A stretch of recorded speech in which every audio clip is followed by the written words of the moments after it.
सर्दियों में भी ड्रैगन को डराने को तैयार भारत। भारत ने शुरू किया सबसे बड़ा लॉजिस्टिक ऑपरेशन।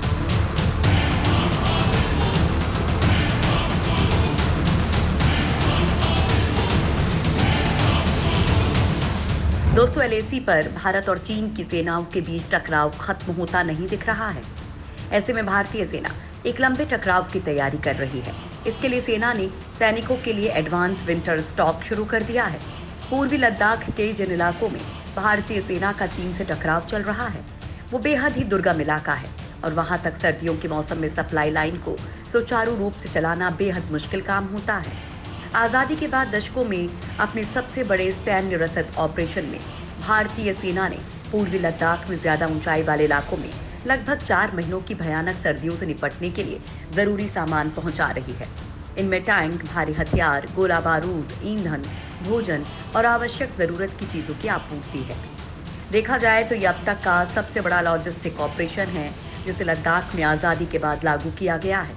इस लॉजिस्टिक ऑपरेशन के तहत सेना ने बड़ी संख्या में कपड़े, टेंट, खाद्य सामग्री, संचार उपकरण, ईंधन, हीटर और अन्य सामानों को 16,000 फीट की ऊंचाई पर पहुंचाया है। वहीं किसी भी चीनी चालबाजी से निपटने के लिए भारत ने पूर्वी लद्दाख में 3 अतिरिक्त डिवीजन की तैनाती की है। इस इलाके में अक्टूबर से जनवरी के बीच तापमान 0 से 25 डिग्री सेल्सियस नीचे रहता है। सूत्रों की माने तो भारत ने यूरोप के कुछ देशों से सर्दियों के कपड़े आयात किए हैं और पूर्वी लद्दाख में सैनिकों को पहले ही उनकी आपूर्ति की जा चुकी है। इलाके में हजारों टन भोजन, ईंधन और अन्य उपकरणों के परिवहन के लिए C-130J सुपर हरक्यूलिस और C-17 ग्लोब मास्टर सहित भारतीय वायुसेना के लगभग सभी परिवहन विमानों और हेलीकॉप्टर्स का इस्तेमाल किया गया है। भारतीय सेना जिस तरह से सर्दियों में इस इलाके में टिकने की तैयारी कर रही है, ठीक इसी तरह चीनी सेना भी अपनी तैयारियों को अंजाम दे रही है। दरअसल भारतीय सेना तब तक पीछे नहीं हटेगी जब तक चीनी सेना अपनी जगह से पीछे नहीं जाती है। वो इसलिए क्योंकि चीन ने भारत का कई बार भरोसा तोड़ा है और इस बार भारत पूरे तरीके से सतर्क है।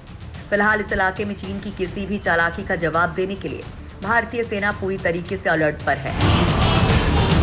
रोहतांग के बाद अब शिंकुला दर्रे पर बनेगी टनल। 16,000 फीट की ऊंचाई पर 13.5 किलोमीटर लंबी सुरंग।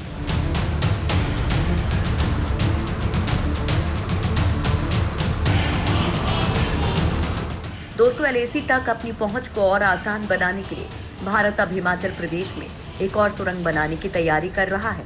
भारत चीन के बीच बढ़ते तनाव के बीच रक्षा मंत्रालय ने अटल टनल के बाद शिंकुला दर्रे में टनल बनाने के लिए प्रक्रिया तेज कर दी है। 16,000 फीट की ऊंचाई पर बनने वाली 13.5 किलोमीटर लंबी टनल दुनिया की सबसे लंबी टनल होगी। इस टनल के पूरा होने से चीन पर बेहतर तरीके से नजर रखी जा सकेगी। साथ ही सेना का आवागमन भी सीमाई इलाकों में बिना किसी रुकावट के संभव होगा। इस टनल को बनाने के लिए भूतल परिवहन मंत्रालय के अधीन राष्ट्रीय उच्च मार्ग एवं अधोसंरचना विकास प्राधिकरण की टीम ने टनल की रूपरेखा तैयार कर ली है। हाल ही में प्राधिकरण के प्रबंध निदेशक एवं कार्यकारी निदेशक संजीव मलिक ने भूवैज्ञानिक सर्वेक्षण कार्य का जायजा लिया था ताकि शिंकुला टनल के काम का DPR जल्द रक्षा मंत्रालय को सौंपा जाए। सलाहकारों की तरफ से 13.5 किलोमीटर लंबी टनल की सिफारिश की गई है, जिस पर काम चल रहा है। उम्मीद है कि 10 अक्टूबर तक सभी प्रक्रियाएं पूरी हो जाएंगी और अक्टूबर के अंत और नवंबर में रक्षा मंत्रालय को रिपोर्ट सौंप दी जाएगी। इस टनल के बन जाने के बाद एलएसी तक भारत की पहुंच और आसान हो जाएगी। टनल के बन जाने से शिंकुला दर्रा 16,600 फीट, बारालाचा 16,040 फीट और लांगचुला 16,600 फीट ऊंचे दर्रों को पार करना आसान हो जाएगा। वहीं वर्तमान में मनाली से लेह की दूरी 474 किलोमीटर है। इसी रूट से करगिल 690 किलोमीटर है। वहीं शिंकुला दर्रा होकर मनाली करगिल की दूरी 515 किलोमीटर है। टनल के बन जाने से ये सफर 70 किलोमीटर कम होगा। टनल बनने के बाद जांस्कर और करगिल लेह इलाके में 12 महीने गाड़ियां चल सकेंगी। लेह लद्दाख से करगिल के करग्या गांव के लोग टनल बनने की खबर से खासे खुश हैं। मौजूदा समय में रोहतांग पास पर अटल टनल बनकर तैयार हो गई है। 9.2 किलोमीटर लंबी इस टनल का उद्घाटन 3 अक्टूबर को पीएम नरेंद्र मोदी करेंगे। 10,000 फीट की ऊंचाई पर इस टनल को बहुत ही बेहतरीन इंजीनियरिंग की मदद से बनाया गया है।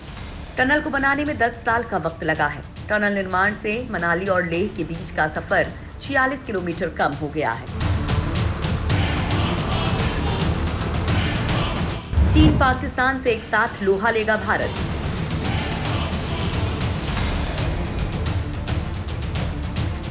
जिनपिंग इमरान की साजिश, एक बार में होगी ढेर। दोस्तों, भारत का चीन के साथ पिछले काफी समय से विवाद तो चल ही रहा है, लेकिन इस समय हालात ये हैं कि चीन के साथ ही उसका कंगाल दोस्त पाकिस्तान भी भारत को आंखें दिखा रहा है। हालांकि भारत ने एक साथ चीन और पाकिस्तान से लोहा लेने की तैयारी पूरी कर ली है। जानकारी के मुताबिक सिर्फ चीन ही नहीं, एक ही ऑपरेशन में पाकिस्तान को भी सबक सिखाने का पूरा प्लान तैयार हो चुका है। भारतीय वायुसेना को सिर्फ एक सिग्नल का इंतजार है। इसके बाद तो पाकिस्तान और चीन पर भारतीय वायुसेना के खतरनाक फाइटर प्लेन इतना लोहा उगलेंगे कि पाकिस्तान और चीन पनाह मांगने लगेंगे। दो मोर्चों पर लड़ने के लिए वायुसेना के ट्रांसपोर्ट एयरक्राफ्ट लगातार सैनिकों को फ्रंट लाइन तक पहुंचा रहे हैं। चीन और पाकिस्तान दोनों के खिलाफ ऑपरेशन के लिए भारतीय वायुसेना तैयारी कर रही है। पाक अधिकृत कश्मीर और चीन बॉर्डर के पास मौजूद ये एयरबेस पाकिस्तान से 50 किलोमीटर दूर और युद्ध के नजरिए से अहमियत रखने वाले दौलत बेग ओल्डी से 80 किलोमीटर की दूरी पर है। यहाँ पर ट्रांसपोर्ट, फाइटर एयरक्राफ्ट और हेलीकॉप्टर की कनेक्टिविटी दिन रात जारी है। यानी भारतीय वायुसेना चीन और पाकिस्तान पर चारों पहर कड़ी निगरानी बनाए हुए है। इस फॉरवर्ड एयरबेस तक खारडुंगला पास और श्योक नदी से होकर पहुंचा जा सकता है। यहाँ पर अभी तक सिर्फ सुखोई 30 MKI के ऑपरेशन जारी थे, लेकिन अब यहाँ पर transport aircraft C-30J super Hercules Ilyushin 76 Anton 32 के ऑपरेशन दिन रात जारी हैं। दरअसल कई विशेषज्ञ पाकिस्तान के स्कार्दू एयरबेस से खतरे और पाकिस्तान चीन के एक साथ खड़े होने की आशंका भी जाहिर कर रहे हैं। पीओके में स्कार्दू एयरबेस पर जून में चीन का एक रीफ्यूल एयरक्राफ्ट उतरा था। ऐसे में इस आशंका को बल भी मिलता है और इसी खतरे को देखते हुए भारतीय वायुसेना ने भी अपनी तैयारी पूरी कर ली है।